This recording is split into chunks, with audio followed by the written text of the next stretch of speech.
Hi, I'm George Crump, lead analyst for Storage Switzerland.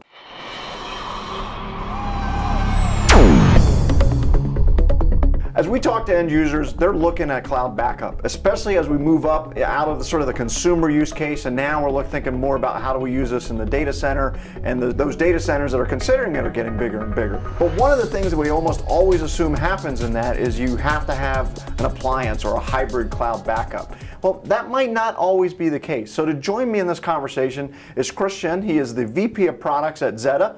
Chris, I know you guys have a different approach to this. Why don't you talk us through it? Sure. So one of the core product principles of the Zetta Data Protect solution is that we set out to make sure that all of the solutions we put in place require no on-site appliance at the customer premise. No physical appliance, no virtual appliance, because we think it's a bit of an awkward or clumsy way to do backup, to require that in every case.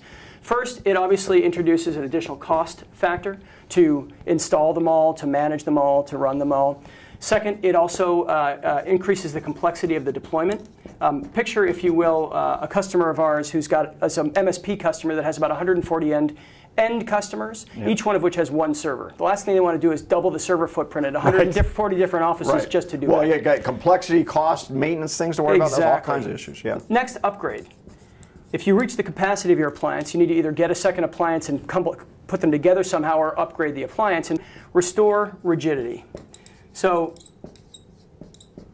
what do I mean by that? I mean it's necessary to take the data from the primary to the appliance and from the appliance to the cloud on backup, but you have to go back through the appliance on restore as well. Right. If the appliance is what went out, or if the office went out, you have to wait for a new appliance to get installed before you can do the restore. Right, sure. So all of this is great, the whole concept of no appliance, but you can only do it if you have invested time and energy to WAN optimize your solution. Yeah, so WAN optimization, I think, would be a real key component here, right? Because that's what the appliance guys will say, hey, that's why we did it, so we can optimize the WAN, right? Exactly, exactly. So WAN optimization is core to what we do here at Zetta.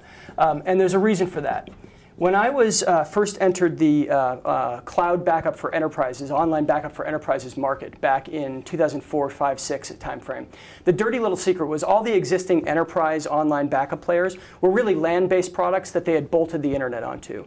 Couple that with the fact that the typical customer they were selling into had a bonded T1 line at best. Right. It just wasn't working, right? Right, sure. When I came to Zetta, we took a different approach. We spent maybe the first 18 months of our development cycle working on WAN optimizing our solution. So before we even got around to backing up structured data sets and things like that, we had put a ton of IP and intellectual property and patents into making a solution that really turns the internet into a data conduit that can protect large data sets. If you think about server images, for example, they get large enough, multi-terabytes large, that without WAN optimization, you really can't back them up unless you have an appliance. Right. So you need this to have this. Well, without giving away the secret sauce, give me some high-level things of what you did to optimize that connection. So there are a ton of different sort of familiar concepts that we deployed in a sort of unique new way. Okay. They go to things like massive amounts of parallelism over the internet, a lot of localized change detection, aggressive change detection so that we minimize on resync.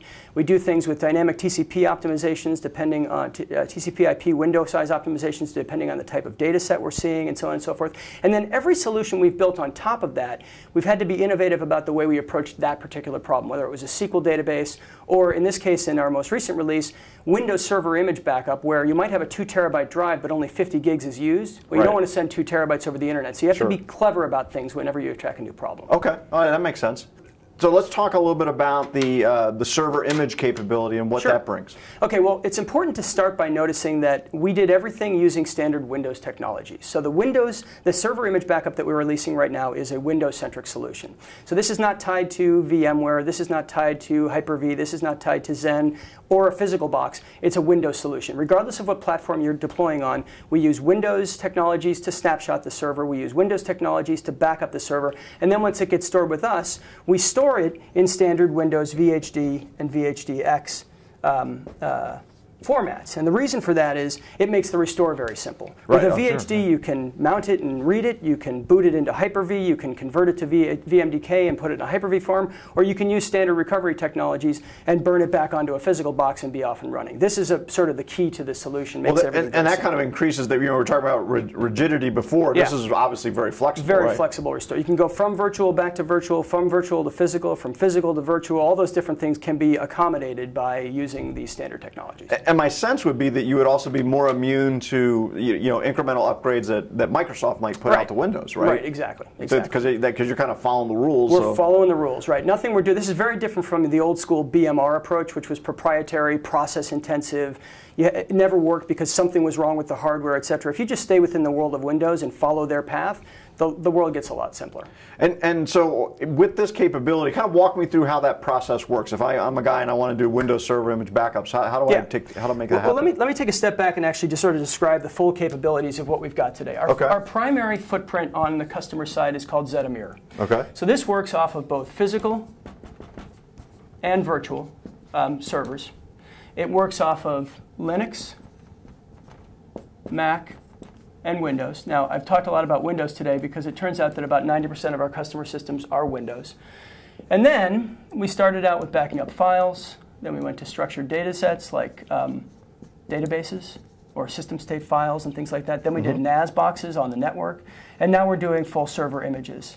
And the other thing to remember is that it backs up both to the cloud, but you can also store backups locally on any place you have excess disk. So that's to clarify though, that's important. That's not necessarily an appliance. That's an extra disk that you have. Some people just plug a USB drive in, or they have a centralized NAS share that has extra space. Whatever they want to use, we'll put the backup there, and they can restore it from there. Tape even, if you wanted to put it on tape. Okay. So it's really kind of a full solution for a mid-market customer who has these various technologies deployed throughout it, regardless of what vertical they happen to be a part of. So what are some of the structured databases you protect? The standard ones you'd think of. We do SQL databases, we do Exchange databases, obviously we do like system state files on Windows machines and things like that. And we're starting to get asked for other things like MySQL and things like that that we're starting to work into the solution as well. Yeah, and as I recall, you guys have moved pretty quickly through getting those supported. Yeah, well again, from here on down, well actually here, here, and here, if you just do what Windows has already built into the operating system, you can back it up and restore it pretty quickly. The secret sauce for Zetta is really in the WAN optimizing,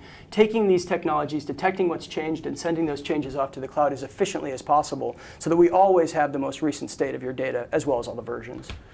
And so then finally, just wrap me up with because I'm really interested in this server image thing. So once I have that there, if I'm a guy and I'm using your whole set and I have a server down, what's that look like for me? Well, so first of all, people that have been using this, because we've had this out in market since about March in beta form, they're making decisions about how to best back up their data so that it's most easily restored. If you're backing up a file share, you probably wouldn't take a full server image. You could extract a file out of a server image, but you probably just point it at the file. Similar if you've got a shared database server, et cetera. But there are certain server images where it makes sense to get a consistent state of the whole box, like a domain controller, for example. What they would do is they could either restore it back using, again, our WAN optimized technologies into their environment and spin it back up, or they could use any of a number of public clouds and port it over there and spin up on a rented box somewhere in a virtual image. Because it's a Windows machine that doesn't care what it's running on, it's pretty easy to deploy in a bunch of so from a flexibility standpoint, again, if you have a disaster, being able to put it out in somebody else's public cloud and bring it up is exactly huge capability. Exactly. Chris, anything else? The only other thing I'd like to mention is sort of outside the scope of the image stuff or any of the rest of what I've talked about. It has to do with another layer of security that we've added in 4.5, and that is just two-factor security. So our data center infrastructure has always been very highly locked down, multiple tests, all kinds of audits, everything you'd expect.